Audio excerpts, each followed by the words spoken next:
بسم الله الرحمن الرحيم السلام عليكم ورحمة الله وبركاته كل وناكسن كسر هذا ورئيس جار ومرتي وياهي وريه جمال محمد عثمان وعاد وذا قرنيسان وريه سوماليات ورقعداء كشقية ورباهين عالمية جمال فرحت بيتنا كلكم مسؤولون.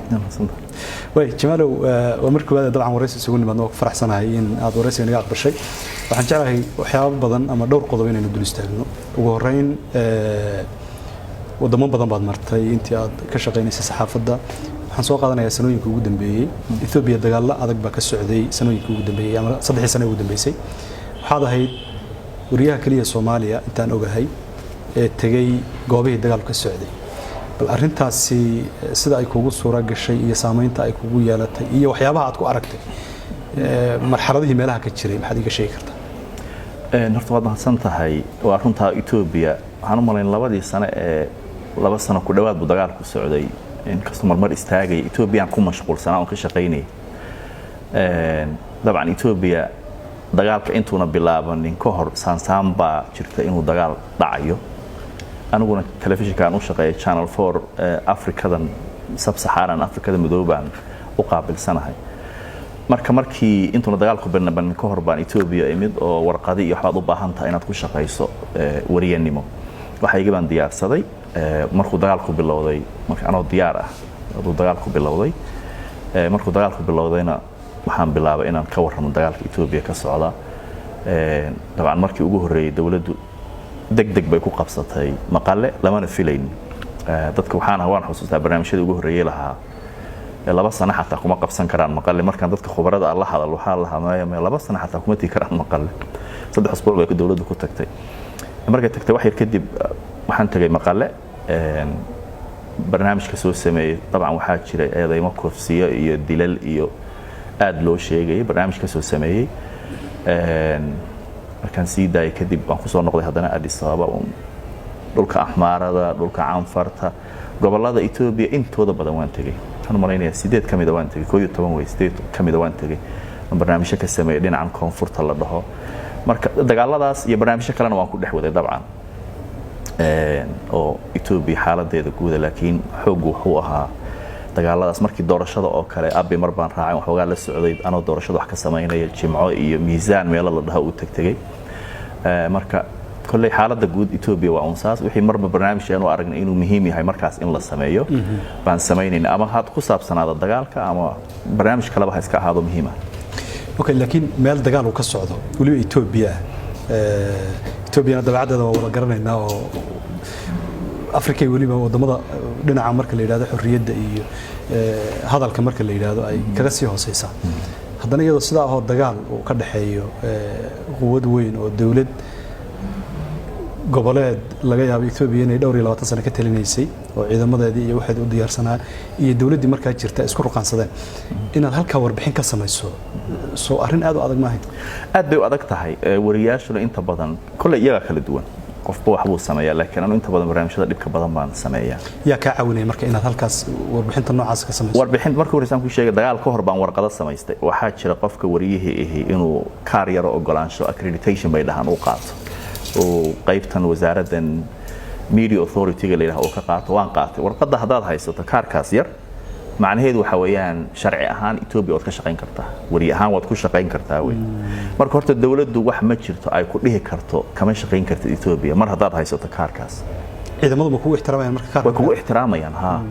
ciidamada meel walba iskama tagi karto haddana gobol walba oo tagayso waa inaad warqad ka qaadato qolada media authority-ga laakiin waxyaalaha aad ogtahay inay dawladdu ogolaanin oo kale kama qaadanayso hadda maqal oo kale markaan tagay kama qaadanin warqad sababta waan ogahay hadaan dhaho waxaan la socdo warqad isiga ima siinayaan si dhoomashaal aan ku tagay barnaamijka soo samaystay London baan ku noqday markii barnaamijka aan diyaarsanay ma la xiriirnaa oo ku niri eedeymahaas jiray ka jawaab waxaan isleeyahay sida igu dhahan kuwa dawladdu barnaamijkii ugu dhaawac badnaa oo ay dawladda dhaawaca barnaamijkaas aad maqal ka sameeyay mid ma aha laba ma aha saddex ma aha madaxda dawladda kuwa ay barnaamijkaas aad samaysay kii ugu dhaawac badnaa buu ahaa bay dhaheen sababtoo ah dad xusuusato intii ka horeysay eedeymaa jira leeyahay waxbaa jira cid ma jirin wariye ah oo gaar ahaan warbaahinada internationalka ee shisheeyaha ah oo intay maqalla tagtay first testimony ama dadkii dhibanayaashii ku dhaceen soo waraystay oo xagga tagay oo soo sameeyay ma jirin ayagu marka dawladdu ilaa xad isleeyihiin waxbaan maqlaynaa oo yar diidan yihiin yaan barnaamij aad u culus sii daynay barnaamijka markaan sii daynay way ku adkaatay inay sii dafiraan sababtoo ah UN-adii safiirihii safaaradihii wixii oo dhan barnaamijkii bay u direen wasiiradii Itoobiya oo ay dhaheen fiiriya dhibkan hay kufsigan iyo dilkan dadka lagu hayo wax yar kadib abi wuxuu yiri dhibaba ka jira kufsiya laga sameeyaa meesha ciidamadii waxna loogu sheegay waxna waan ka qabanayna marka dawladdu waxay ugu dhaheen afkooda muddo kadib xataa way ii sheegeen ilaa hadda markaan tago way ii sheegaan barnaamijkaas wuxuu ahaa barnaamijkii dawladda marka la dhaho Itoobiya dhaawacay xaqiijiye inay dhibabkaasi ka jiraan gobolkaas Tigreega markii dambena dawladda barashar lagu saaray ugu yaraan inay aqbalaan inuu waxani jiro markay aqbaleen ay baaritaan sameeyeen marka kulli waxaan isleeyahay markaas dawladda uma sheegin waana oga hadaan u sheegay inay hor istaagayaan markaan soo noqday waan samaystay marka la sii daayay wariyaan waan samayn barnaamijka wixii aan u arkay inuu muhiim yahay way dhinaca Tigreega intaad warbixinada samaysanaysaa ama goobaha ku sugnayd dhinaca dawladda iyo deegaanka Axmaarada iyo waa arkay adoo marar warbixin ka sameynay la jooga laakiin dhinacii ka soo horjeeda dhinaca Tigreega marna ma is aragteen warbixin marka laga reebo dadka ay dhibaatadu gaartay kuwii dagaalamayay dhinacooda marna ma warbixin ma ka sameeyay markii aan maqal tagay waxaa jira joogay ciidamada Itoobiya joogay ku TPLF doorkay ku jireen markaas markii dambe ay qabsadeen intay buuraha galeen bay markii dambe ay dib u qabsadeen way adkaatay in loo tago oo furimaha in la gudba adkaatay furimaha in la gudba adkaatay laakiin goboladan Axmaarada iyo gobolada kale iyo Addis Ababa iyo halkaas aan ka warramay marka in aan dad sawir nooga soo qaadaan oo dhalinyaro ila shaqeynaysa joogta meesha wax noo soo diray kuwaasaan marmar isticmaalayno sawir noo soo diray kolba waxaan u baahanahay si aan barnaamijyada ugu kabno ugu darno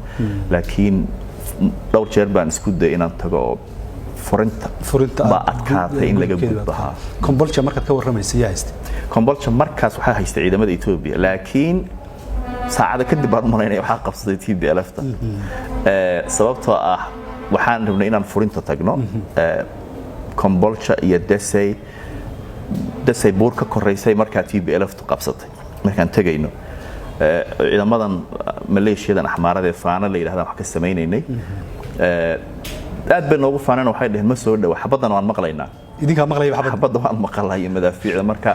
waliyaan wareysan waxay dhameeyay waa ciidamadana wax tijaabinaya ma soo dhaw kulay xoga kale aan raadinaya waan ogahay inay soo socdaan moogtahay marka waan xusuustaa Kombolcha hotel ku yaalaan degnay hotelka waxay ahaayeen hotelka ciidamadu ay deganaayeen madaxdoodu saasaan waxaan dareenay marka in ay ciidamadii madaxdoodii baxayaan idinka hotelki degan ana hotelki degan markaasaan inay xaaladu way culus tahay markaasaan anagana baabuur baan wadanay dabcan anaga mar walba ka fudud sayoo baabuuro iyo ciidamo iyo waxay wataan aayar bay soconayaan anaga baabuur baan wadanaa kaliya waan cararay marka waan baxsanay wax yar kadib meel kamisa la dhaho miyaan umaynay oo 40 daqiiqo u jirtay markaan gaarnay way qabsadeen meesha ka soo baxday laakiin xabada waan maqlaynay saansaana waan dareenay inay madaxdii iyo ciidamadii iyo alaabtoodii guranayaan maraan mid generaalada kamid ah weydiiyay wuxuu may xagga furintaan u sii soconaa xagga warka cayda waan qoslay marka waan gartay wixina markaad meelahan dagaalada ka shaqeyso waxyaalo badan oo baran baa jiro oo aad hore ka akhriyi karto marka si guud loo soo ururiyo dagaalka goobaha ka dhacayay dhinaca khasaaraha iyo burburka iyo inkastoo de warbixin ka soo warbixinada aan wada daawanay hadana marka si guud loo fiiriyo burburka dagaalkaas uu geystay maxaad ku qiyaasi lahayd Jamaal caadi ma ahayn burburkaasi waxaa lagu qiyaasaa 600 ilaa 1 milyan iyo 200 oo kun qof inay ku dhinteen 600 ugu yaraan baa leeyahay oo kun qof inay ku dhinteen dadka qaar waxay ku dhahayaan Tigreega waxay ku dhahaan 1 milyan iyo 200 kun oo qof baa ku dhimatay dagaalkaas marka waad garan kartaa qiyaastii dad inta la eg meeshay ku dhinteen waxaan xusuustaa markii TPLF-ta intay Addis Ababa aadayna dhaheen dib loo celiyay yaan 2-3 maalmood kadib wadada maray waxa baabuur yaalay mayd gubtay dul saaran yihiin waa TPLF-ta ciidankoodii oo la rusheeyay kor baa laga rusheeyay waxaan ku leeyahay 3-4 kilomitir ma soconaysa adoon arkin baabuur mayd gubtay dul saaran yihiin marka waana dhowr boqol oo kilomitir baan soconay marka marmar saas oo kale waan arkaynay dhibka iyo dagaalku dhibka meydad wadada daadsan meel walba iska yaala xabadii dhinaca kalena de shacabkii dabcan dhib badan baa soo gaaray oo mar walba waan ka warramaynay dadka la dilay dad 40 qof intii la dilay meel lagu aasay oo kale iyo mass graves baan tagnay oo soo fiirinay marka waxaan isleeyahay tirada ku dhimatay ma aad bay u badnayn ama ha noqoto kuwii dagaalamay ama shacabka way aad ba maasantahay waa ka gudbaynaa arrimaha Ethiopia kore deegaanka Soomaalida timid mar kamid xilliyadaas marsi horeysayna warbixin waxaad ka samaysay ciidamada liyu booliska oo ku sugan xadka Soomaaliya iyo deegaanka Soomaalida ay wadaagaan halka weerar baa ka dhacay waxaa la soo bandhigay Jamaal oo shaati aad caan u noqday xiran shaati horta ugu dambeeyay shaati uu yaala waliba laba shaati way laba xabo way ha way bal warbixinta markaad samaysay warbixintaasi qaabkay u soo baxday ama aad u duubtay ama lagu ogolaaday iyo xiriirkan dambe laga dhaxaysiiyay warbixintaadii iyo weerarkii lagu qaaday ciidamada liyu booliska muxuu ah horta waxaan sameeyay November bay ahayd markaan sameeyay barnaamijkaas aan ka sameeyay ceel bardaan ka sameeyay way barnaamijka markaan sameynayay maamulkan la soo xiriiray waxaan maqlay al-shabaab inay culays idin soo saareen arrintan waxba ka jira waxay dhaheen ha waxba ka jira waxaan rabaa inaan barnaamij ka soo sameeyo waa yahay bay dhaheen waa diyaar madaxdii ugu sarreysay baan la hadlay iyaga ii fududeeyay iyaga la hadlay ciidamadii liyu booliska ee joogay ceel barde wadadaasaan tagay waan soo sameeyay ciidamadii iyagoo wadada patrol socdo oo leh ciidamadan ilaalinayna shabaabkana way isku dhawaayeen iyagoo odayaashii magaalada la shiraya waxaan ku soo noqday jigjiga waxaan wareystay madaxweynaha Mustafa oo ka wareystay arrintan iyo al-shabaab culayska soo saaraysiyo waxaas marka horta ma qarsoonayn al-shabaab in ay culays soo saareen dheeraada oo madaxdii baa sheegaysa waxay leeyihiin dad baan qabanaa dhaqdhaqaaq baa jira wayna tijaabinayaan mar walba ciidamadan waxay lahaayeen mar aan fogeyn wayna soo gali doonaan waa bishii November 2021 bishii November 2021 marka barnaamijkii waan sameeyay barnaamijkaas oo kalena dadka caqliga leh waxaa la rabaa inuu u noqdo digniin meeshan waxba ka soo socdo hal laga diyaar garow barnaamijkii dabcan waxay u egtahay inaan macno weyn loo sii arkin bila kadib bay al-shabaab weerareen ceel bardamaha laakiin qayb kale oo xadkan u dhinacaas kala weerareen marka barnaamijkaas oo ahaa digniin al-shabaab oo ciidamadii qirayaan oo uu madaxweynihii qirayo oo ay leeyihiin waxaan qabanay maxaabiis al-shabaab waxay noo sheegeen in ciidamo badan la tababarayo oo la soo gelinayo gobolka wax kale oo ka weyn oo la sheegi kara ma jiro hadayba madaxdii iyo ciidamadii iyo kulli leeyihiin waana lagu soo socdaa bila kadibna ay yimaadeen waxaan u arkaa khalad meel kale ka yimid laakiin aniga wariye markaan ahay shaqadaydu waa inaan bulshada wacyi geliyo oo sheego oo waxan baa jira laakiin waxyaabaha ay kugu eedeeyeen dadka taageera xukuumadda deegaanka Soomaalida inkastoo aan arag xukuumadda lafteeda arrinta ka hadlaysa haddana dad badan baa baraha bulshada ka dhaleelay waxyaabaha lagu eedeynay Jamaal waxa kamid ah Jamaal wuxuu sawiray oo uu daroon ku sawiray xerooyinka ciidamadu inta ay la egyihiin wixii oo dhan istiraatiiji dagaal ka bixiyay oo sawir ah arrintaasina waxay fududeysay in ay shabaab si dhib yar u ogaadaan ciidanka meesha ku sugan hubkiisa tiradiisa iyo aagaga laga soo weerari karo ma isleedahay arrintaas dhaliil aad leedahay bay ahayd oo khalad gashay ma waxaan u arkaa inay yihiin dad juhala ah oo waxba kala garanayn horta waa mid horta meesha aan tagay ma aha meesha la weeraray taas waxa ku sheegaysaa inay been sheegayaan meesha la weeraray iyo meesha aan duubay isku mid ma aha xagga yeedda ciidanka lagu leeyahay meesha sawirtay ma aha aanu ceel bardaway meeshaan tagay ceel bardi ma soo weerarin al-shabaab Jamaal meesha aad warbixinta ka samaysay ee aad duubtay daroonta ku sawirtay ee aad korneel deeq oo dagaalka ku dhimanaya aad waraysi kula yeelatay ma ahayn miya meesha la weeraray maya dadkan wax sheegaya ee Jamaal baa soo hogaamiyay waa dad juhala ah oo waxba kala garanayaan waxaan uga jeedaa ma garanayaan horta waxay ka hadlayaan wax ma hubinayaan dhowr arrimood baa jira waa mid oo meeshan aan barnaamijka ka soo sameeyay horta al-shabaab ma weerarin markay leeyihiin al-shabaab Jamaal baa sawiray oo sidaas loo weeraray waxay ku tusaysaa in aynan xogogaal ahayn ama ayna barnaamijka daawanin xataa barnaamijka waan sheegaya inay meesha ceel barda tahay moogtahay qofkii caqli leh barnaamijku fiirin lahaa meesha inaan sheegay inay ceel barda tahay way caddahay taas horta waa mid talabaad in ilaahay waa dad jahala waxa weeyaan waqtigan lagu jira maanta drone looma baahna boqol technology waxaa jira intaad gasho internetka aad fiirin karto qofka fadhiya caawa halkaas live aad u daawan karto jamaal drone uu duubay oo 2-3 clip ah al-shabaab uma baahna inay wax ku ogaadaan hadday rabaan inay wax ogaadaan sirdoon bay leeyihiin meel walba ku dhex jira sirdoonkoodaas u soo ogaanaya hadday rabaan inay kor ka fiiriyaan Google Earth iyo boqol technology baa jiro intaad gasho qaar lacag lagu bixiyo qaar free ah oo aad galayso oo ku sheegaya meel walba waxa uu yahay qof walba meeshu taagan yahay marka horta waxaan ku leeyahay kow meesha aan tagay iyo meesha la weeraray isku mid ma aha talabaad wax daroon aan ku duubay wax al-shabaab ay u baahan yihiin ama ay isticmaalayaan ma aha teknolojiya badan oo kale waxa jira la isticmaali karo oo lagu ogaan karo kale ka simiimsan waxay tahay al-shabaab sirdoon bay ku leeyihiin meel sirdoonkoodaas baa u soo waramaya oo uu sheegaya meel walba iyo waxa uu yahay marka waxaanu dhihi lahaa waa dad aan wax hubsanin dad jahalo oo garanaynin caalamka maanta lagu jiriyo soo u shaqeeyo oo haday de wax fahansan yihiin ma dhahen daroon wax lagu sawiray baa laga soo shiish qaatay moogta waxay ogaan lahaayeen in technology-da maanta qof walba u ogoshahay inuu arki karo waxa meesha dhulka yaala way marka eedeymahaas lagu soo jeediyay weerarkii uu dhacay kadib waxa aad ka samaysay adii laftaada falcelin dhinaca baraha bulshada oo dhinaca Facebook-gaaga u adeegsatay marar badan baad shaatiga laftiisii lagu eedeynayay inaad shabaabna ku soo wareysatay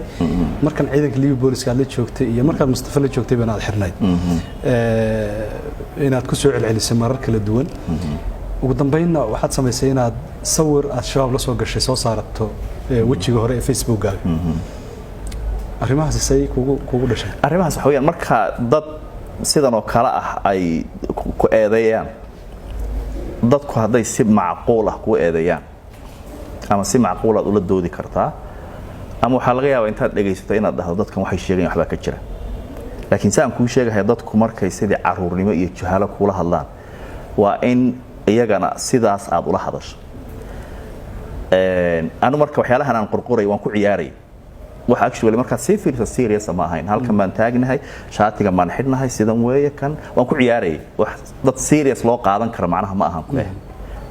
marka ciyaar bad kaga jawaabayso wixii ciyaar baan kaga jawaabay sababta dad serious u qaadan karto ma aha dad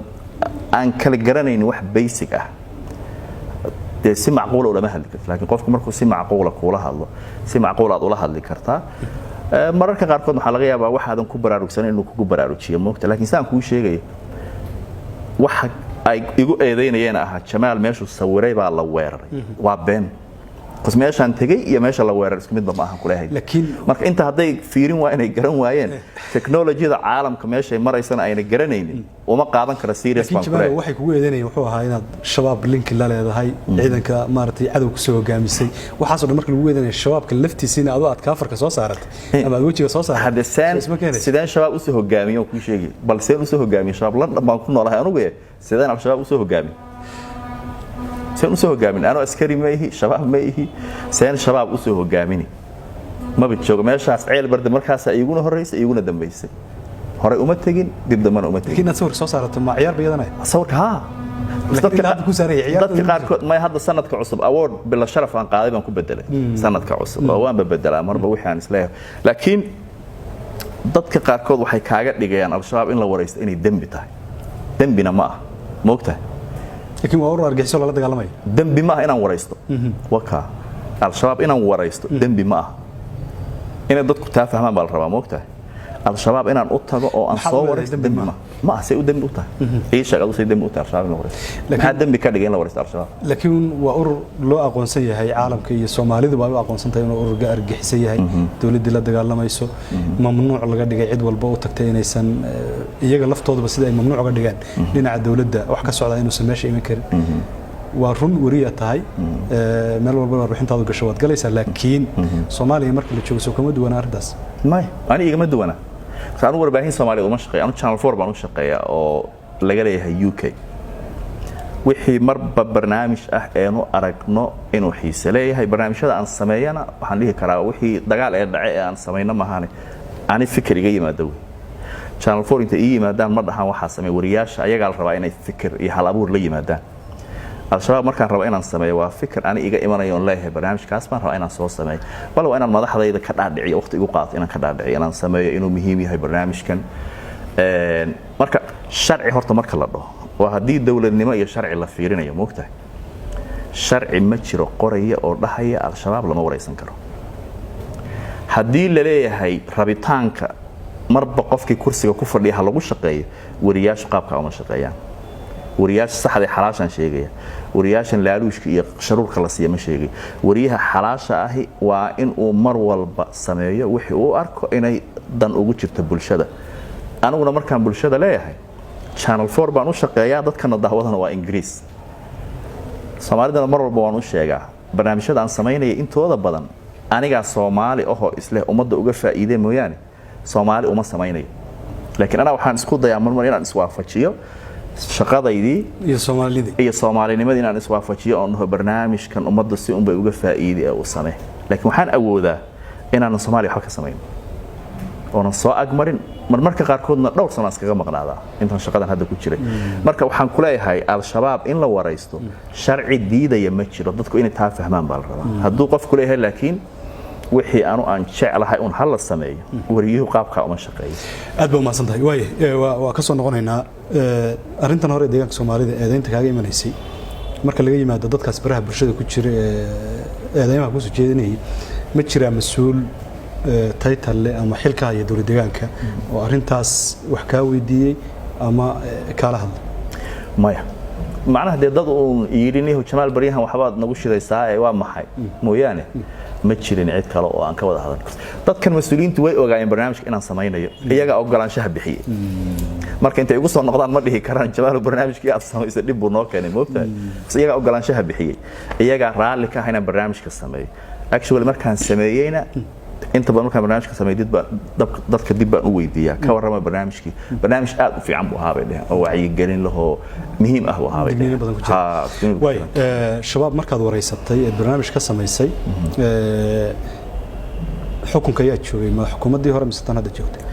xilligii kala wareegu ahaa kala wareegi ahaa way xageed martay markii aad soo duubtay documentary-gaaga adin maxaan maray Kismaayan ka degay wadadaas caadiga jilib baan u galay asaas ah markaad soo noqotayna marka soo noqday xamar baan ka soo wareegay xamar baan ka soo baxay marka xamar xilliga cid kugu la hadashay ma jirin وما سنتهاي وكسو قد بينا وحن جعلنا حكاوي دي أرين أد مهمة جمال دولة كوريسي محمد عبد الله فرماتشو أد بقول اللي جرت قولي بدك قار وحيو أركيين قاب كأد مدحويني حل جاتشو محمد عبد الله فرماتشو أقول اللي شو إن السنة هاين قاب كهبون قفورية محا إذا كده حيادي محمد عبد الله فرماتشو أنا إيه فرماتشو وحنا قد حيي متشرين شخصي أهان فرماتشو وحان ololaha ugu waday in wax uga sheegay wuxuu ahaa arintii uu sameeyay ee ahayd inuu qalbi dhagax dhiibo intii ka horeysay hada dib u baad aan waxaan galiyay ma tirtiro in uu khalad yar ka dhaca mooyaan waxba kama sheegi jirin macnaha dawladaha marmar wax waan ka sheegaa waxaas ba khaldan wariyaad ay wadahaysa laakiin shakhsi ahaan farmaajo waxba kama sheegi jirin arintii qalbi dhagax markii la dhiibay yaan Soomaalida inteeda badan mayna aaminin in waxaan uu dhici karo dadkii waxaan ku jiray ilaha macquul ma aha waxaan inuu dhaco sababta farmaajo wuxuu ku yimid xukunka waxay ahayd Soomaalinimo iyo ummadda Soomaaliyeed iyo midnimo Soomaali iyo Soomaalinimo ku yimid Xasan Sheekhna waxa waaga looga adkaaday waxay ahayd Itoobiyaanku u dhawaa marka la isma lahayn farmaajo intuu nin Soomaali ah qabto oo in badan u soo halgamay Soomaalinimo iyo dadnimo u soo halgamay intuu qabto oo bahdilo oo qaawiyo oo indhaha ka xidho u dhiibi Tigray lama lahayn TPLF ba markaa haysatay Ethiopia qoliyo farmaajo la shaqeeyaan la hadlo weydiiyaan war waxan soo dhacay waxa la yiri uu ogaa raalina uu ka ahaa bal waxa la igu yiri markii la yiri qalbi dhagax waa la degdejiyay Ethiopia I think in la igu yiri hormarin shashamane misameeshi xabsiga lagu xiriyo laga dejiyay hatta meelahan suuqiga goda iyo maxaa la yiri wali wuxuu lahaa ama la soo celiyay ninka markii gudaha Ethiopia la geeyay loo sheegay dad la fadhiyay waxay u dhahan intuu muusooday oo muusadu dadka Soomaaliga garanay farxad wajigiisa intuu muujiyay oo sida madaxa yiri buu yiri ha Ethiopia hadda wixii ka dambeeyay raali inaga noqon mayso so Ethiopia wixii hadda ka dambeeyay ina aamini mayso qoliyaha waxaan weydiin ku yiri ninkan ma wuxuu meesha u yimid Ethiopia inuu raali geliyo Ethiopia aaminto waad xusuustaa usbuuc kadib ayadoo la wareersan yahay oo la leeyahay ruuxan maxay ahayd oo dad badan ay isleeyihiin macquul ma inuu farmaajo arrintan wax ku ogaa maskaxda bini aadamku qaabka u shaqeysaa waxay tahay wax markaadan rabin waa isdiidsiin dad badan ay isdiidsiinayaan oo isleeyihiin ninkan macquul ma inuu raali ka noqdo usbuuc kadib waa kuwii wasiiradu fariisteen ay yiri ururka oo NLF waa argagixiso taasi maxay cadaysay in waxaan ula kacaha farmaajo iyo dadkii maamulkiisa ku jira intoodii badnaana ay dan kale lahaayeen ayna sidaas qalbi dhagax u dhiibeen aniguna halkaas markaan hubsaday baan bilaabay in aan farmaajo khaladaadkiisa banaanka soo dhigo oo dhaho ninkan waxba ka khaldan ilaa intuu ka tagayna waan ku waday laakiin waxyaabaha adeegsan jirtay Jamaal waxa kamid ahaa majnuun waasa madaxweyne Soomaaliyeed khalad haba ka dhaco waa run khalad ba ka dhacay la iskuma diidana laakiin kelmadda majnuun inaad adeegsato soo wax laga maarmi karay maya aan uma arko wariyaha waxa la rabaa horta dadku marar badan islaama fahansana aan halkan kuma baran wari Ingiriiskan ku bartay dadku inaan u sheego way moogtahay xagaasan 4 sano ku baranayay dhowr iyo 10 sano ku shaqeynayay dabcan meelahan ka shaqeeyo qaabka wariyanimada way saameynaysaa marka aanu wariyanimada aan haysto aniga oo dhaqan iyo akhlaaq iyo xolba ilaalinaya hadana waa xagga mar walba marka in aan qof madax ah hadii uu majnuun yahay aan dhaho majnuun khalad ma ah wariyuhu waa inuu run sheego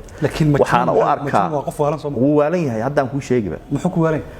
ma inuu qof dhibay ku waalan yahay maya ficilladii uu sameynayay dib u raac qof fayow oo maskax leh oo wax sax iyo wax khalad kala garanaya ma sameeyaan waxyaalaha uu sameynayay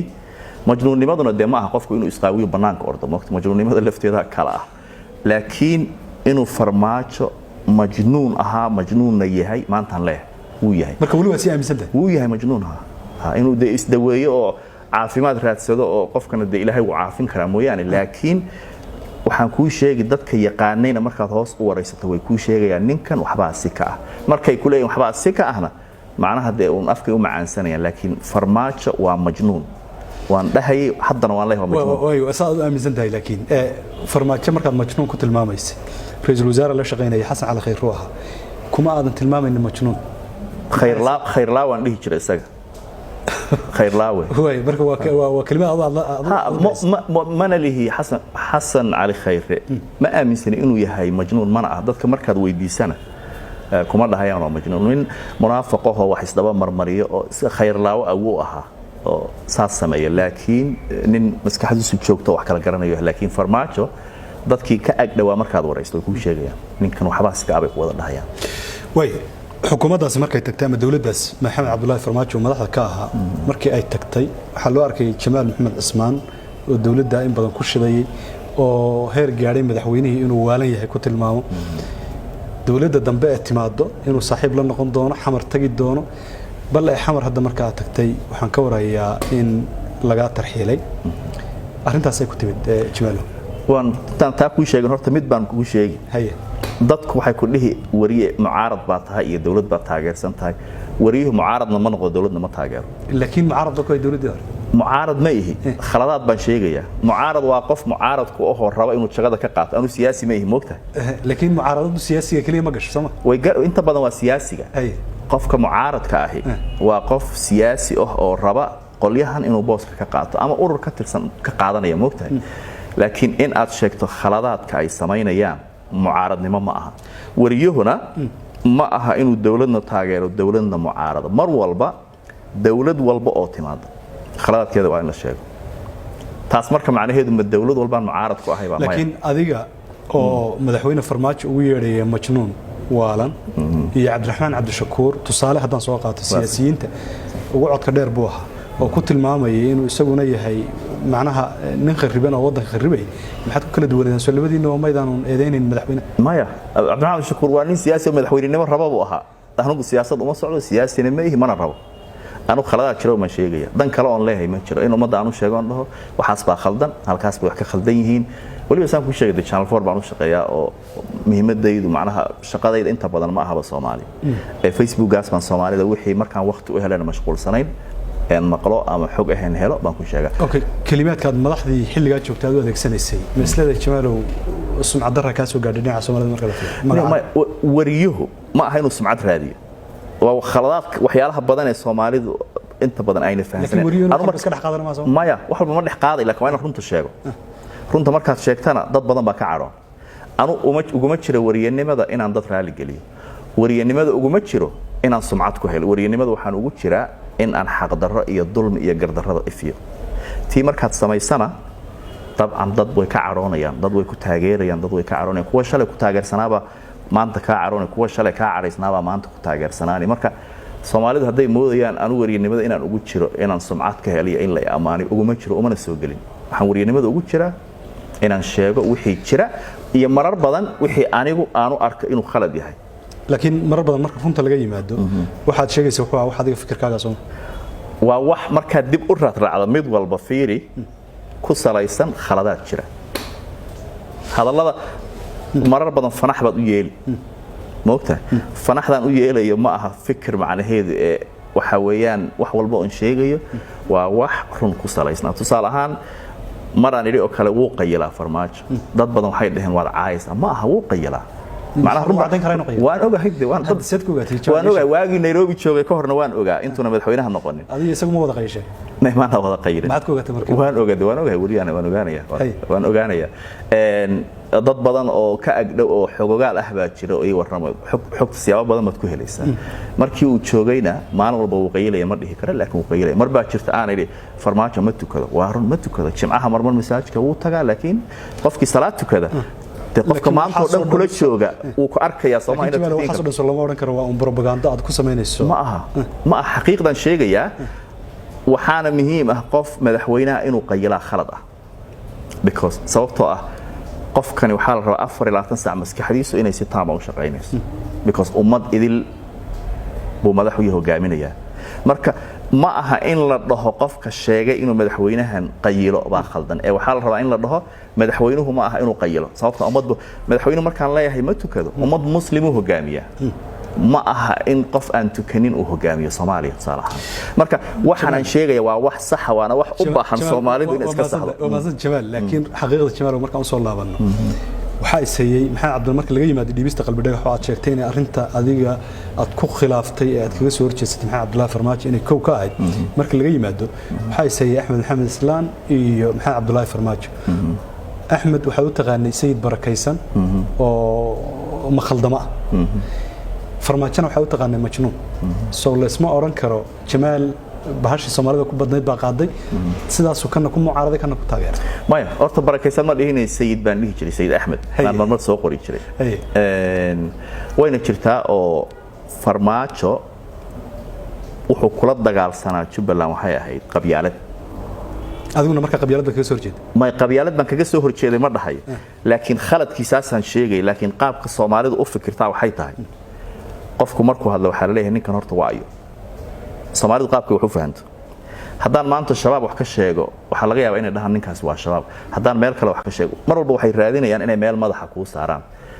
marka Axmed Madoobe maadaama uu yahay nin ilmaadeernahay farmaajana aan idhi waa nin khaldan oo uu ka gardaran yahay Jubbaland Soomaalidu markaaba xisaabta isku darsanayaan ba waxay tahay ninkan wuxuu u taageersan yahay because waa nin inaadeerkii ah laakiin anu mar walba dulmiga iyo gardaradan diidanahay farmaajana isaga oo kursi madaxweyne ku fadhiya uu rabay awoodda inuu u isticmaalo in uu gobolkan faragelin ma ahe uu kula wareego inaadeerkiina uu dhiibo marka taas xaq baan u leeyahay inaan ifiyo on ka hor imaado because wuxuu wada waa gardarro waa dulmi waa khalad okay way laakiin Axmed khaladaad kale isaga laftiisu laga yaabo waa nin madaxa inuu khaladaad kale sameeyo laga yaabo kamaadan hadlayna khaladaad Axmed sameeyo wanaagu sameeyad ka hadlaysa laakiin khaladaad sameeyo kama hadlayn maxaa taa ka qariyay horta wanaag badan Axmed sameeyo ka hadlay ma jiro ee farmaajo u baan ka hadlay anoo Jubbaland xaaladeeda fiirinaya moogtahay markaad fiirisana maamul goboleedyada kama hadlay inta badan dib u raac maamul goboleed baa sidaa iyo kan iyo aad uma sii galgal marmar waa laga yaabaa laakiin korkaas kore wixii jira waan sheegaa marka mar walba oo inta badan mar walba yaana dhihin aan Jubbaland ka hadlahayo waxa inta badan ku salaysnayd farmaajo marka mar walba farmaajo khaladaadka iyo gardarrada uu ku hayo Jubbaland isagoo raba inuu inaadeerkii meesha u dhiibo taas bay ahayd aad baa mahadsantahay arinta Kismaayo mar kale aan ku soo noqon doonaa hal su'aal baan rabaa inaan ka weydiiyo gabagabada hadii la gaarsiiyo waxaan jeclahay arin aad muhiim ah inaan wax ka weydiiyo jamaalow dadka Soomaaliyeed waxay maalin dhaweyd oo dhowr wiil ka hor ku baraarugeen in magaalada Muqdisho laga soo tarxiilay bal arintaas aniga iyo dadka Soomaaliyeed ba noo sheeg sida ku timid arintaas horta waa run Muqdisho intaan tagin kororta 3 usbuuc ka hor yaan la xiriiray xafiiska ra'iisul wasaaraha dhalinyaro la shaqaysan aan ku yidhi barnaamij baan rabaa inaan u imaado sameeyo waa barnaamij arrimo bulsho barnaamijkan haddaan sheego waa barnaamij ku saabsan ragga Soomaalida ee gabdhaha intay ama afduubtaan ama kufsadaan sawirrada muuqaalada ka duubay muuqaalada ku baahiya meelaha ama ka iibsada website-yada barnaamij siyaasadda ma barnaamij arrimo bulsho waxaan la xiriiray niman dhalinyaro oo ka shaqeeya xafiiska ra'iisul wasaaraha 3 kamid ah aan ku yidhi 3 usbuuc ka hor baan la xiriiray marka kuwa la xiriirso 3 usbuuc ka hor 3 usbuuc ka hor intaan tagin way waxaan ku yidhi barnaamij baan rabaa inaan sameeyo barnaamijku arrimaha bulshada ku saabsan yahay barnaamij ku saabsan dumarka Soomaalida qaab darrada ah laga duubo ee meelaha laga iibiyo ama lagu bahdilo way hay'ad markii usbuuc ay ka dhimanta intaan tagin baan la hadlay aan ku yidhi tigirkayga iyo waxayga waan habaystay qof kale miyaan u baahanahay inaan la hadlo oo goraansho ka raadiyo waxay ugu dhaheen ma uma baahnid annaga ku filan haddana waxaan umaleynaa 3 maalmood markay ka dhiman tahay baan ku yidhi waan soo baxayaa ka waran cid kale miyaan u baahanahay inaan la hadlo maya annaga ku filan landa markaan ka soo baxay yaan la soo hadlay aan ku yidhi waan soo baxayaa intaana waxaad la xiriirayso waa rag xafiiska ra'iisul wasaaraha okay ragga magacyadooda ma sheegi ragga haddaan magacyadooda sheego waxaa ka mid ah Cabdiraxmaan Mustafa la yiraahdo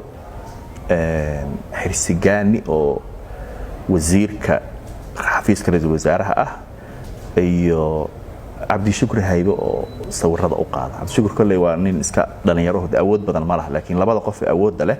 waa wasiirka xirsigaani iyo Cabdiraxmaan Mustafa oo muhiim u ah marka kalsooni bay ugu galay inaan imaado wax dhiba jirin markaan London ka soo baxay subaxii waan la soo hadlay waxaan ku yidhi waan soo baxay safariin baan u soo diray Nairobi dan transit ku ahaa fiidkii markaan soo degay waxaan Nairobi baan nabad imid subaxii markaan ka baxay Nairobi waxaan ku Nairobi baan ka soo baxaya markaan ka degay xagga waan soo degay baan ku yidhi kaar waxaan haystay hormuud ah oo hore ka gashaday markii soo dhawow inta la ilaha wax dhiba ma jirin ana wax shaki badan ima gelin dabcan waxaan islahaa waxa laga yaabaa dad inay ku arbishaan airportka markaan ka soo degay yarka immigration ka iyo dadkii Jamaal soo dhawow bay lahayn anna waan la kaftamay waxaan lahaa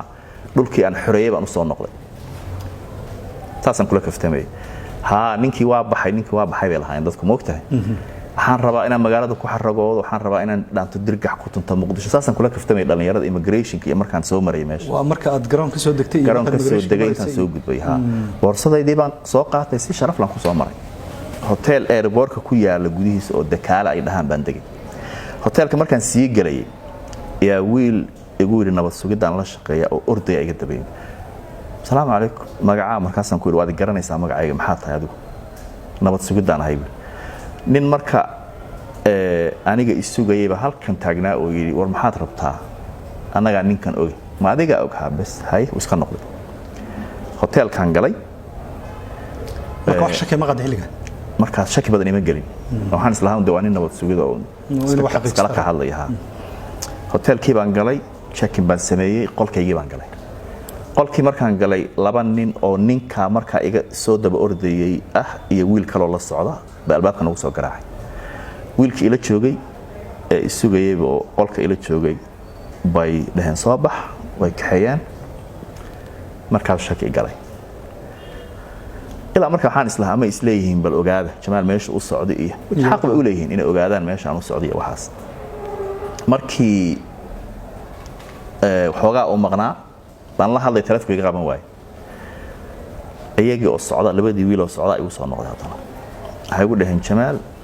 amar baan la siiyay qolkaaga ka soo bixi waa subaxii 9kii iyo waxoogaa way 3 saac iyo waxoogaa daqiiqo markay saaleeyeen oo maxaa jiro amar baan la soo siiyay dhahan mahad عرب دبلاوا لا dhahaa wiilkan askariga nabad sugida kan marka hore ku imanay markii horeysay kan marka hore iimaanaya markan dambana wiilkaynaya markan dambana la socdo waa isaga teamkaas markaas iimaanaya isaga hormuud ah waa wiil sawirkiisa dadku soo dhigeen wariyaashu dhibaaba la dhahay airport ku dhibaa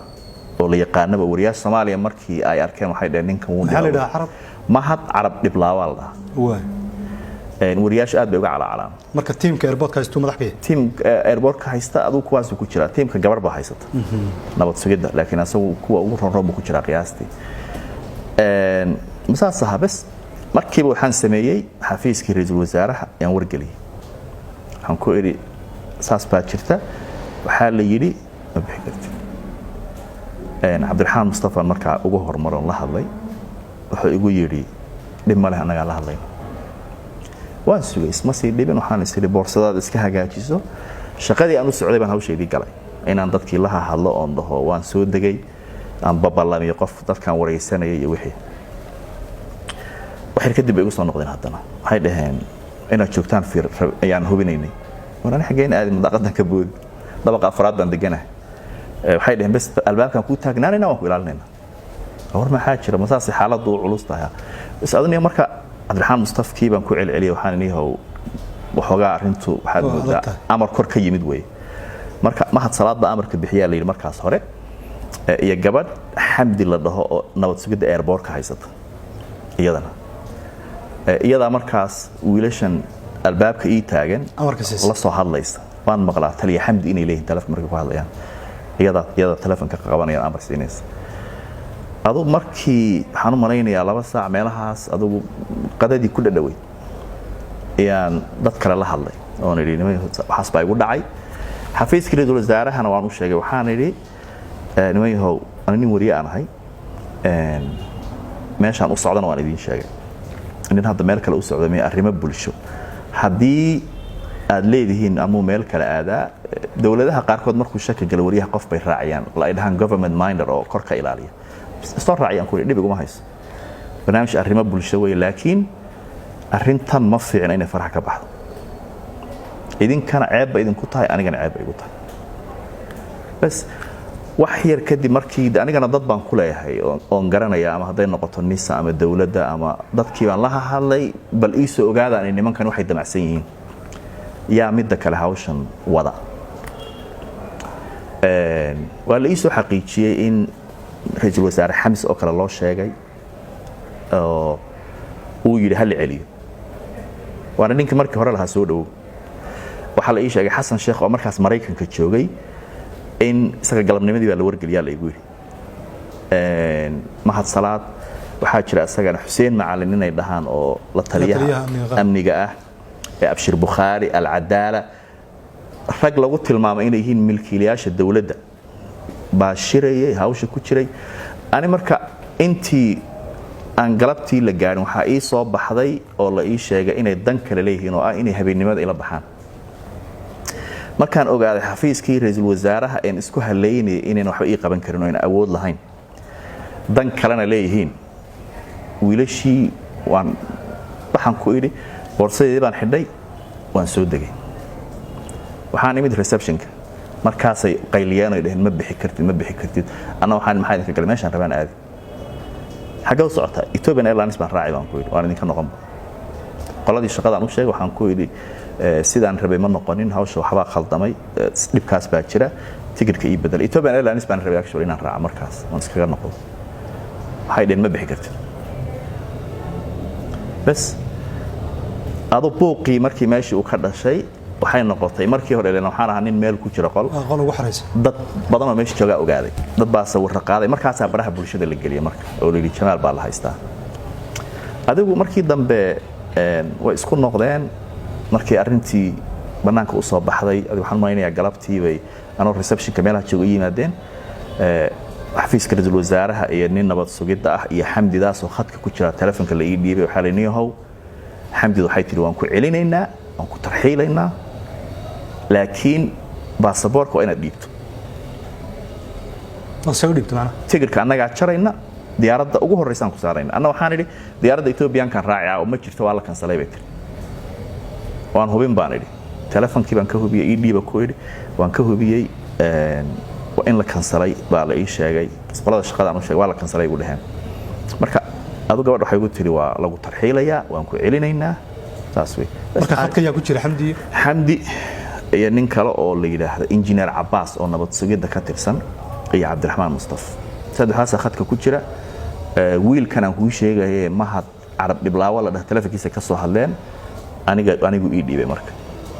markaasna ku kala dhaafay waxaan joogaa meel hotel Dikaale ku xigta oo nabad sugidda ay leedahay baan joogaa oo iyaga ku geeyay markaas iyaga ha meeshii buuqi markuu ka dhashay bay dhahay kuma wada hadli karno halkan dad meesha jooga odayaal waxay dhaheen meel kale laguma geyn karo halkaas ku dhameystay hawshiin markani adiga baasaboorkii baan siiyay hotelkayga baan iskaga soo noqday xamdi markii waxay tiri anaga tigidh ku jaran waxaan uma baahnayn tigidhkiina anaa jaran waxay dhahay marka lagu jaro noo soo dir si aan u ogaano inaad baxayso baasaboorkana markaan diyaaradda ku saarayna ku siinayna bas adigu sidaas buu ahaa maqribkii buu Cabdiraxmaan Mustafa iyo laba wiil oo kala xafiiska ra'iisul wasaaraha ka shaqeeya dad kala yimid waxay dhaniyahay inaad joogtaan rabnaa maxaan u joogaa waxba waad ii qaban weydeen qoladii shaqadana waan u sheegay qolada shaqadan hadaan mar u sheego oo aan dhaho waan soo baxayaa oo naftaydii baa khatar ku jirta iskama joogi karo idinkuna ma tiidin dad damaanad qaadi kara marka raalli ahaad way isku dayn inay dhahaan joog baasaboorka bal ii soo qaadan ku ma garanay aqli xumo marka de marka horeba iyaga ay hoolaaliyay oo khatarta i galiyoon isku haleeyay moogtahay marka maxaa la jira doqon mar baa la dagaa hani mar dambe la dagi mahayo moogtahay aad markan hawsheedii bay ahayd subaxii adu habeenkii dad baa ay yimid oo iska sheekaysanay nimankan nabad sugidana mar walba meeshan fadhiyo way ag fadhiyeen way ilaalinayeen macnaha inaan baxo iyo halka kursiga mar walba ii dhoway fadhiyeen arkay wiilkaas iyo kooxdiis oo soo badatay markii dambe waliba marka adigu habeenkii saqdi dhaxan iska seexday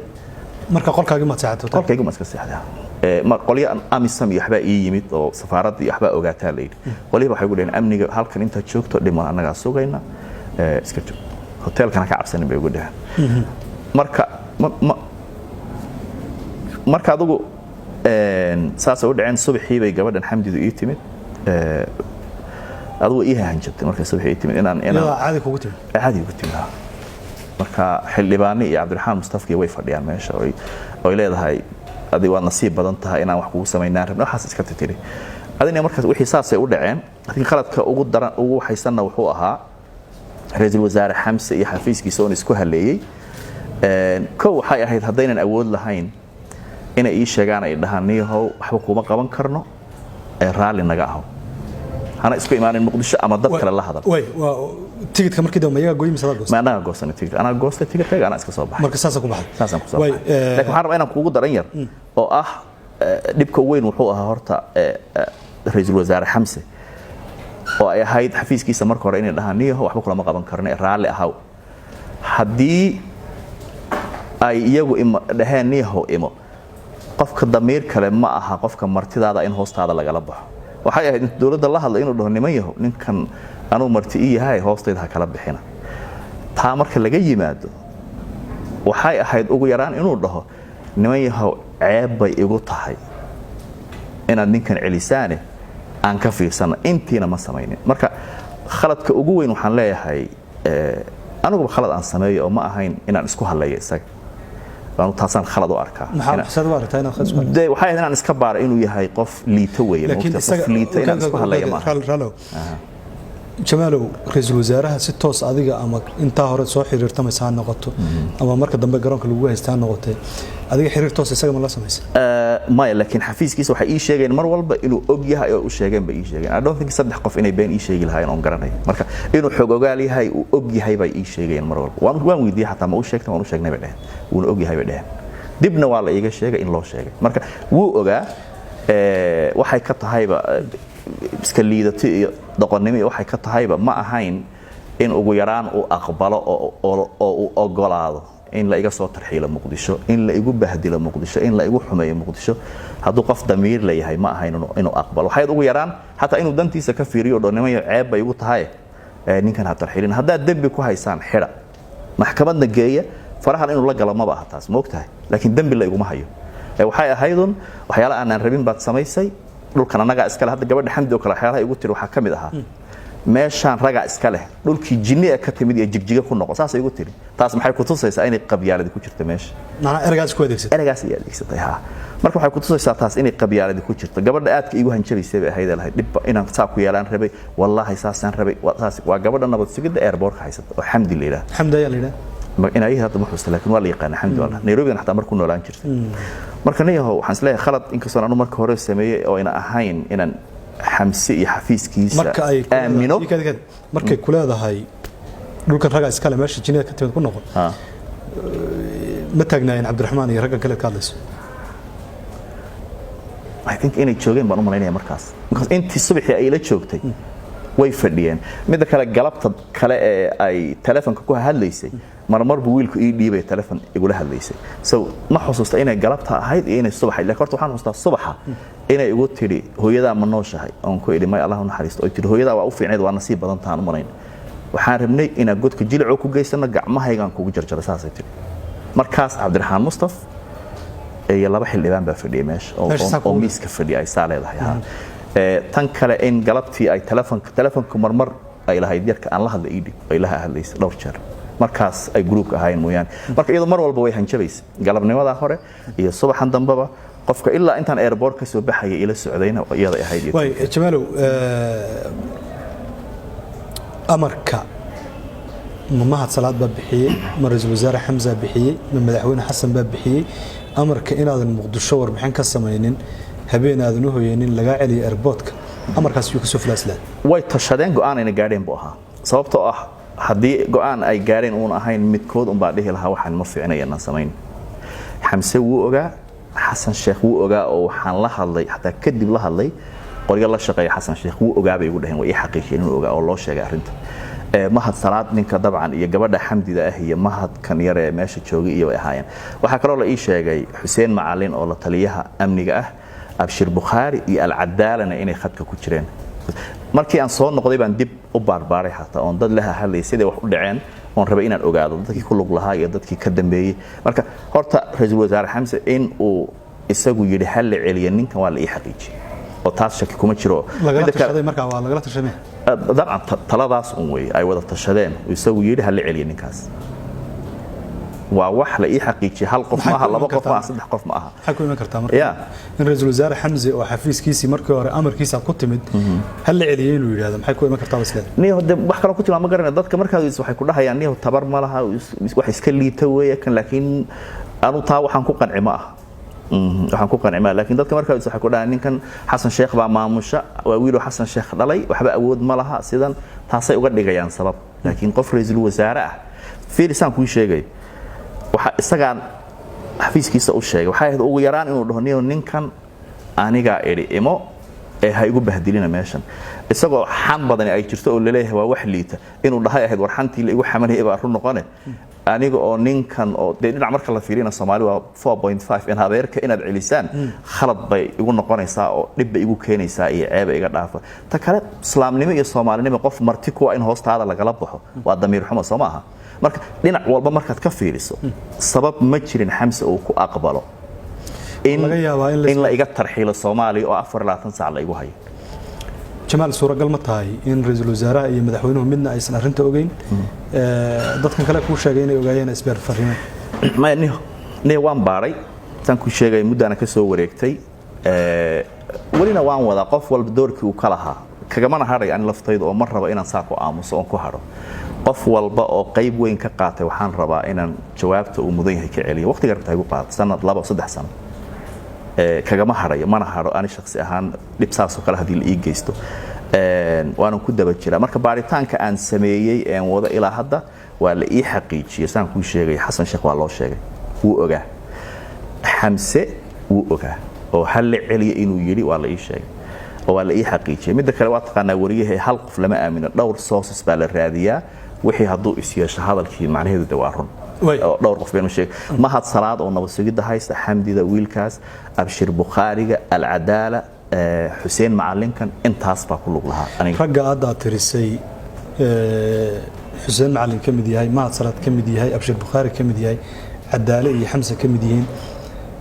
wax aad hore isu taqaaneen oo linki lahaydeen ma jiraan wax hadda shakhsi ahaan aniga aad isku naqaanay ma jiro intooda marka la fiiriyo Xamse waagii doorashada Jubbaland la wadwaday oo aan barnaamij ka sameynay Kismaayo waan is arki jirnay laakiin aqoon shakhsi oo isku lahayn ka hor iyo kadib toona ma jiro laakiin dad salaamu calaykum isdhaho fiidkii marmar sheekaystaan ahayn kuwan kale aqoon aan dhihi karo waan isku leenahay ma jirin dadkaas ku lug lahaa aniga in la iga soo celiyo Soomaaliya way in Soomaaliya laga soo celiyo sababtu maxay tahay isleedahay Jamaalo sababtu waxaan isleeyahay wax kale ma aha barnaamij baan al-shabaab ka sameeyay iyagu markaa waxay ku leeyihiin barnaamijka aan al-shabaab ka samaysay baana dhibay waan xusuustaa gabadhan Xamdida waxyaalahan ku iri waxa ka mid ahaa adi ma rabitaankaaga ku shaqayn dawladnimadu haddaan dambi galay ma maxkamad la igeeyo la xiro aan maxkamada ku kala baxnay mise adiga rabitaankaaga iyo dawladnimadu ku shaqayn marka waxyaalaha ugu tir waxa kamid ah xusuustaa wax warqad lagu qoro qashin lagu dar anaga macno nooma sameeynayo intaas habeen ma seexanin barnaamijka markaan daawaday marka waxaad moodaa dawladnimadu inay ku shaqaynayso dareenka dadka marka meesha haysta sharci la ilaalinayo ma jiro anu waxaan ku qanacsanaa in haddaan dambi galay oo shabaab in barnaamij laga sameeyo uu dambi yahay in la xiro aan ku kala baxnaa maxkamadda saasaan ku lahaa markaan xagga joogay laakiin waxay og yihiin inayna dambi ahayn in al-shabaab la wareysto way og yihiin moogtahay taas daraadeed ima xiri karin waxay ogaayeen in awoodda ay leeyihiin ay tahay inay iga celiyaan Soomaaliya iyo Muqdisho marka muhiimaddu waxay ahayd laga soo celiyay sada aaminsan tahay wareysiga shabaab ka soo qaaday iyagu siday leeyihiin way adu wax kala dareensantay ma jiraan anu waxyaalo kala dareensanahay way jiraan oo barnaamijkan hadda aan sameeyay dumarkan Soomaalida la bahdilo oo kale dad dawladda kamid ah ku lug leh taasna waa laga yaabaa in intay ogaadeen ay dhaheen ninkan intuu barnaamijkan nagu sameyn lahaa aan iska celin waa suuragal laakiin cadaymo uma hayo wax barnaamij oo kale oo kaas ku hoos jiro adigu ku qarsanaa ma jiro barnaamijkan ku sheegay barnaamij dumarka Soomaalida wax laga duubay ee blackmailing-ka lagu sameeyo gabdhaha yaryar qaarkood siyaasiyiinta loo geeyaa waxa laga yaabaa in islahaayeen Jamaal meelahaas uu wax ka barbaaraya waxayna laakiin aanu saan ku sheegay barnaamij arrimo bulsho ku saabsan oo saas ah baan u socday macnaheedu waa laga yaabaa baan ku leeyahay inay u arkeen in ay barnaamijkaas dhaawac ku keenayso dad badan oo dawladda ku jira oo ku lug leh waxan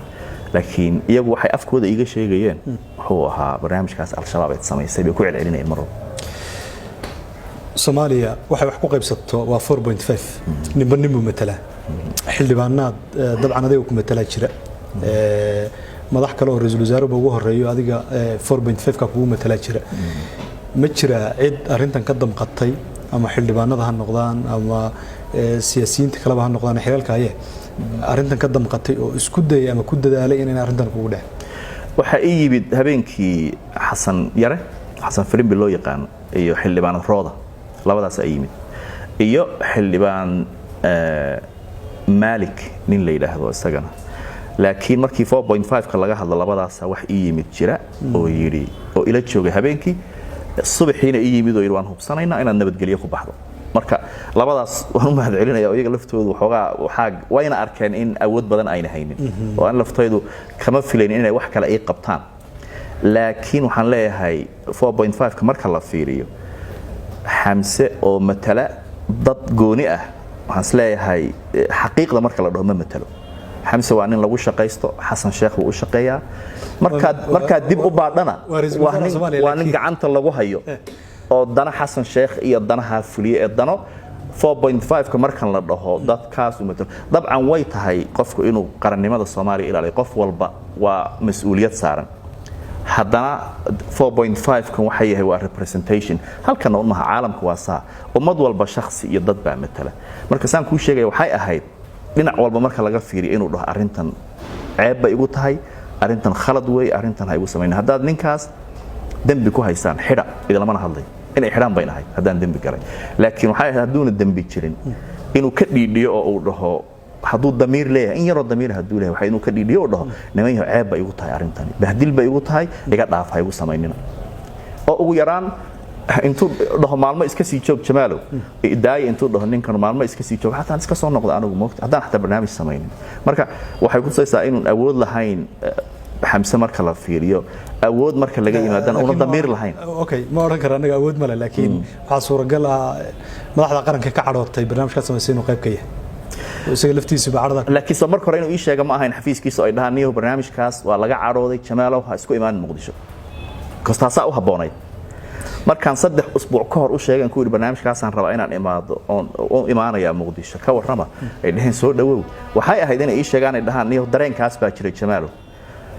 barnaamijkaas dawladda haddaan nahay waan ka cadhoonay kuma martigelin karnay raalli ah hanoo imaan saas baa u haboonay 3 usbuuc ka hor baan ku waana la soo hadlay waana wargelinay tigidhka waan goostay berri baan soo baxaya saakan soo baxay xiriir ma kula soo sameeyay ayo xafiiska ra'iisul wasaaruhu xiriir toos ma jiro may xiriir toos oo ila sameeyay ma jiro ugu yaraan waxaan islaa waa lagu raali gelin xataa inta aad joogtay garoonka lagu haystay ra'iisul wasaaruhu inuu kula soo hadlo isaga ilama soo hadlin shakhsi ahaan nin rabo in la celiyo muxuu kala soo hadlay dad ma santahay waa soo gabagabeynaya arrintaasi dadka qaar khaasatan taageerayaasha dawladdii hore Jamaal waxay leeyihiin Jamaal Maxamed Cismaan waxa ku dhacay sax bay ahayd sababtoo ah waxa uu dambi ka galay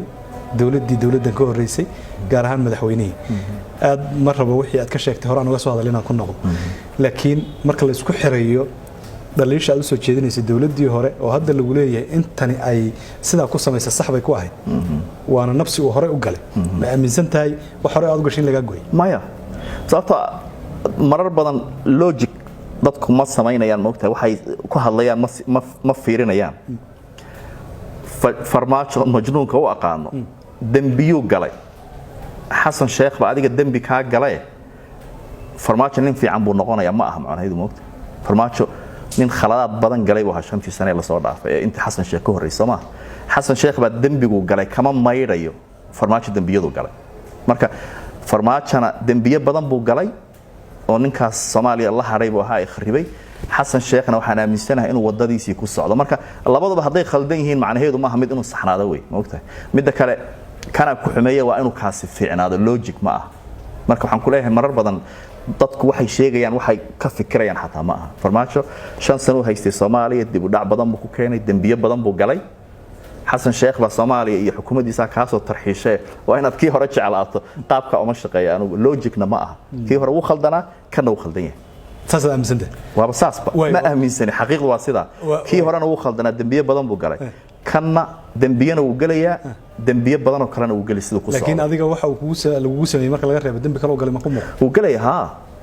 musuqmaasuqa iyo tuugnimada ka bilaabatay Muqdisho durba way soo bixi doontaa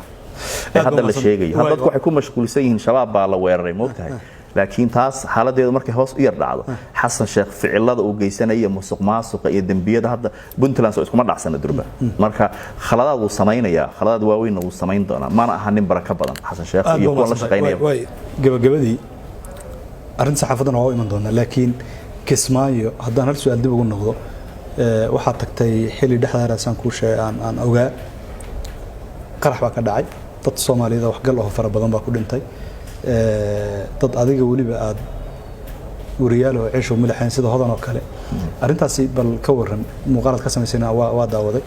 saameyn inta lag ku yeelatay Jamaal barnaamij walba oo sameys ama ha noqdo kan aan hadda sameynaya ee ah dumar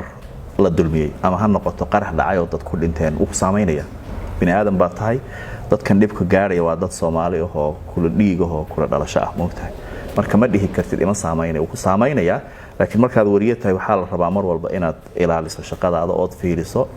waxaad sameynaysaa inuu yahay wax bulshada wacyi gelin oo faa'iido badan mustaqbalka ka imaan doona marka mar walba anigu taasaan fiiriyaa laakiin shakhsi ahaan marka la dhaho dhib walba oo dhac uu saameynaya barnaamij walba oo aan sameeyo oo dad dhibanayaal ah aad waraysato maskaxiyan uu saameynaya dad Nairobi waxaad ka samaysay sanado hore barnaamij documentary oo BBC ay u samaysay hadaan khaldanayn waxaad xoog saartay nin lagu magacaabo Axmed Rashiid oo booliiska xaafadan kamid ah documentary-ga Axmed Rashiid ka samaysay mid aad xasaas u ah Axmed Rashiid hadda maxkamad baa u balansan yahay dambi baana lagu soo eedeeyay waxyaabaha cadaymaha loo soo qaadanayna waxa kamid ah documentary-ga aad samaysay arintaas aad aragtaa ma hubtaa horta in taa lagu haysto كل waxyaabaha la isticmaalay qayb ka tahay ma aha hadaba aan ku sheego waxa lagu haysto waa video 2017kii laga duubay isagoo oo muuqaalkiisa sawirkiisa muuqdo laba wiil meelahan isliida ku tagan laakiin videoga barnaamijkaaga laftiisa ku soo bandhigtay samay ma ku jira barnaamijku laakiin videogu ka hor buu ku jiray suuqa warbaahintan Kenya meel walba la galiyay wax naga horeeyay buu ahaa arintaas markay dhacday markaan barnaamijka sameynay qiyaastii 2 sano u dhaxaysa marka macnaha videoga waan ku darnay oo videoga lagu garanayay buu ahaa laakiin barnaamijkan sameeyay iyo videogaasi 2 sano u dhaxaysay videogu mar hor u dhacay warbaahinta Kenya in badan ka hadli jirtay human rights-yada gurubyada ka hadli jiray wax aan iga horeeyay buu ahaa barnaamijka aan sameeyay markaan u soo noqdo barnaamij wuxuu ahaa asagana aan process u maray oo ninka booliiska haysta inspector general ka Nairobi haysta naag markaa islii haysatay ogolaansho kulli bixiyaan Axmed Rashiid uu raali ka ahaa bulshadan islii degan ee business community ay raali ka ahaayeen oo aan rabno inaan tusno xaqiiqda jirta barnaamijkan samaynayna marka la fiiriyo barnaamij wuxuu ahaa xaqiiqda jirta tusay Rashiid dadka ra'iisli ay jecel yihiin oo uu yahay nin dad badan ka badbaadiyay gaangiskii dadka layn jirtay waana xaqiiqda jirta dad kalena ay ku eedeynayaan inuu dadkoodii laayay oo human rights yadu haystaan aqoonyahan human rights group marka barnaamijkan samaynay markaad fiiriso wuxuu ku saabsanaa in Axmed Rashiid uu yahay ninkan askariga ah dadka deegaankan uu u shaqeeyay islii ay jecel yihiin oo u duceeyaan oo ay garab taagan yihiin dadka qaarkoodna ay diidan yihiin xaqiiqdana sidaas way xaqiiqdana sidaas ay ahay videogan la sheegayna video wuxuu ahaa barnaamijka 2 sano ka hor laga duubay oo meel walba ku jiray buu ahaa aad baa umahadsan tahay arrinta saxaafadan kusoo gabagabeynayno nin wariyo weyn baa tahay saxaafad caalamiga ka shaqeeyay barnaamijyo badan sameeyay bal marka dabeecadda Soomaalida iyo saxaafadda la yiraahdo muhiim u tahay Soomaalidu habka hadda saxaafadda Soomaalida ay u shaqeyso iyo marxaladda Soomaalida ay ku jirto guud ahaan horta saxaafaddu wax dhib badan weey saan anigu sheegayna halkan kuma baran halkan anigu qaxooti aan 96 marayon meelaha ka baxay Koonfur Afrika oo Yurub ka aaday saxaafadda waxaan ku bartay Ingiriiska 4 sano baranay 14 sano waan ku shaqeynay hadda waan ku shaqeeyaa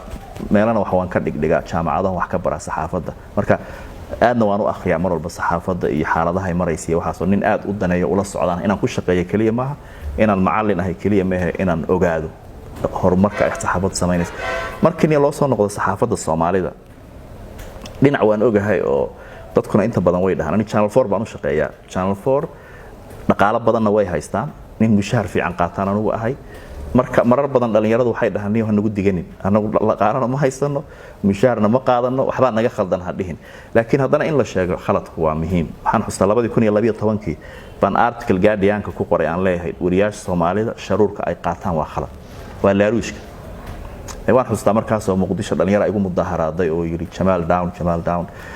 mudaharaadyada iyo buuqan uu iska soo socday marka waxaan u leeyahay saxaafadda qofkii wariye ah ee aan si xalaal u shaqeyn karin waxa u fiican inuu shaqo kale ka raadsado markaad suxufi tahay ummad baad u adeegaysaa ummad markaad u adeegaysan ku leeyahay kan warbaahinta Soomaalida ka shaqeeya Soomaalidu u adeegaya ana markaan channel 4 u shaqeeyo dadka daawadayaasha channel 4 baan u adeegaya macnaheedu ma aha inaan sarali Soomaali u adeegay marka waxa muhiim ah audience-giisa ama dadka uu adeegayo inuu ixtiraamo inuu qadariyo barnaamijyo fiican inuu sameeyo muhiim ah inuu iska ilaaliyo khaladaad markaan ku leeyahay waxaan ka wadaa laaluush qaadashadan iyo beentan iyo waxaan inuu qofku iska ilaaliyo waa muhiim marar badan dadku waxa isku khaldayaan fariin Facebook aad ku qorto laga yaabaa inay fikirkaaga tahay iyo barnaamijyadu waa barnaamij waqti la geliyo maskax la geliyo muddo laga shaqeeyo hadda kanaan ka shaqeynaya bil iyo bar buu qaadanaya 10 daqiiqana laga yaabaa inuu noqdo bil iyo bar baan gelinaya waqti ah aniga iyo teamkayga mar walba ila shaqeynaya marka barnaamijkaas oo kale waa wax meel walba laga fiirinayo laga shaqeynayo laakiin fariimahan yar yar qofku iska gelin kara saxaafadda Soomaalida wax badan baa ka khaldan mana rabo inaan ku sii fogaado marar badan waxay dhahniyeen waa nagu diganaysaa nin channel 4 la shaqeeyo mushahar fiican qaataa nagu diganin laakiin waxaan isleeyahay khaladaadka warbaahinta Soomaaliyeed ka jirta intooda badan way ogyihiin wariyaashu way ogyihiin kuwa badan waxaan isleeyahay waa la sixi karaa haddii daacad loo yahay shaqada la qabanayo oo uu qofku rabo in uu bulshadiisa u adeego taasaan dhihi lahaa aad baad umahadsan tahay Jamaal su'aasha u dambaysa ma su'aal kale iga laakiin waxaan jeclahay inaan ku weydiiyo mar dhaxdeeda waxaad aasaastay shabakad la yiraahdo Dalsoor maxay ku dambaysay Dalsoor waa run waan aasaasay 2016 baan u malayn 2 sano wadnay way shaqeyn weeyday wax kale oo shaqeyn weeydana ma jirto barnaamijyo muhiim aan sameyn jirnay oo aad u fiican oo bulshadu ay aad u danaynayeen laakiin dhaqaale ahaan bay iswadi weeyday dhaqaale ahaan markay iswadi weeyday waxaan ku leeyahay ana jeebkayga lacag ka bixin jiray waxaan isku daynay in bulshada Soomaaliyeed ay garab istaagaan oo dhalinyarada ila shaqeynaysay mushaharkooda ugu yaraan ay wax ka bixiyaan tii way socon weeyday marar badan ma Soomaalida la hadlay oo ku doona garab istaaga dadka qaar waxay ku dhaxayeen waa dawarsanaysa waxayna garanayeen in aan shaqo fiican haysto mushahar fiican qaato u baahnayn inaan Dalsoor sameeyo laakiin muhiimaddu waxay iga ahayd inaan bulshada Soomaaliyeed wax ku soo yar kordhino anagoo dhalinyaro isu tagnay laakiin anu aan shaqo haysto mushahar qaato laakiin dhalinyaradan ila shaqaysta aan bixin karin waxooda iyo mushaharkooda Soomaalidii way ila fahmi waayeen muddan la xarbiye dhaqaale badan baan iga galay waan khasaaray dabcan hay'ado iyo safaarada iyo wadamo way jireen igu lacag aan ku siino laakiin waxaan diiday in la adeegsado hay'adahaas iyo safaaradahaas mar walba dana kale lahaayeen oo dan Soomaali aan ahayn waxaan u aasaasayna waxay inaan ka shaqeyno dan Soomaali markaan arkay Soomaalida inayna ila fahansanayn meeshaan u socday waxaan rabo dadkii shisheeyaha aan ay leeyihiin lacag aan ku siino waxaan go'aansaday inaan iska joojiyo waxaan u arkaa inuu yahay khaladaadka aan sameeyay in aan ku degdego oo aan joojiso maya inaan sameeyo baan u arkaa inay khalad ahayd sababtoo ah inaan marka hore waa muhiim inaad bulshadaada garanayso inaan garanayaan mooday waxaan isla ugu yaraan 2-3 kun oo qof oo fikirkan kula qaata Soomaalinimada oo ku garab istaaga wad heli waan weynay marka kuma sii jiri karin waqti badan baan gelinay dhaqaale badan baan gelinay markii dambe waan iska joojiyay uu iska jiraa bayjadkii laakiin anu waxaan lug ku leeyahay waxaan ka shaqeeyaa ma inaad dib u shaqo geliso ma dhacay shaqadayda Channel 4 iyo meelahayga kale aan iska wadwadan wixii aan Soomaali ugu heelin karo anigoo Channel 4 ka shaqeeya waan sameyn wixii kale Afrikadaydaas aan iska warwareegi Channel 4 kaagaas aan u shaqeyn oona dib ku qabin alxamdulillah aad baa maasantahay waraysigan ka duubay wax kasto aad ku hadashay soo day raalli ma ka tahay wax kasta oo aan ku hadlay inaad soo dayso raalli baan ka ahay aad iyo aad ma siiyo consentiga aad baa maasantahay waaya intaan ku soo gabagabeeyay waraysigan dheer oo aan la lahaa wariye Jamaal Maxamed Cismaan oo aan u mahad celinayo inuu waqtigiisa iyo fursadiisa isagoo barnaamijyo sameeynaayo oo laga yaabo inuu waqtigiisu aad ciriir u yahay uu nasiiyay oo naga aqbalay mar kale ku mahad celinaya Jamaal intaan ku soo gabagabeeyay tan iyo kulan dambe nabadgelyo